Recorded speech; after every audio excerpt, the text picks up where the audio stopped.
You have Scott Miller here through SVI Trucks. We're going to talk about how to service your ROM roll-up doors. When you have a ROM roll-up door, you want them to open freely, but not retract all the way up. You want them to go halfway. If not, you want to adjust the barrel on the back side.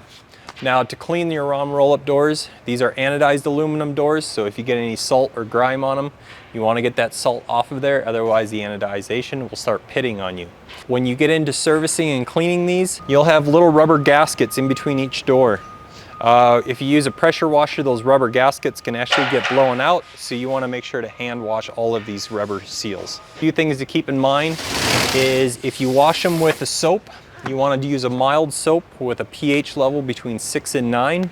And if you have a painted door, you want to use the cleaning solutions that the paint companies recommend. When you do clean these, you want to not use a pressure washer, you want to hand wash them. And what you would want to do is clean your tracks on the sides, clean your skirt up on top of the door, and also you want to clean this rubber seal at the bottom to make sure you keep water out.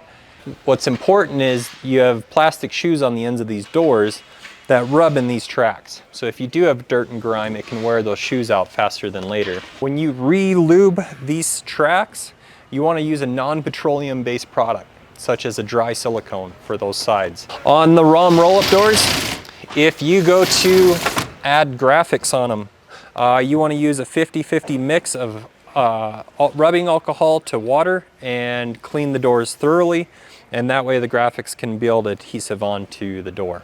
If you keep the doors clean, it will last you for years to come.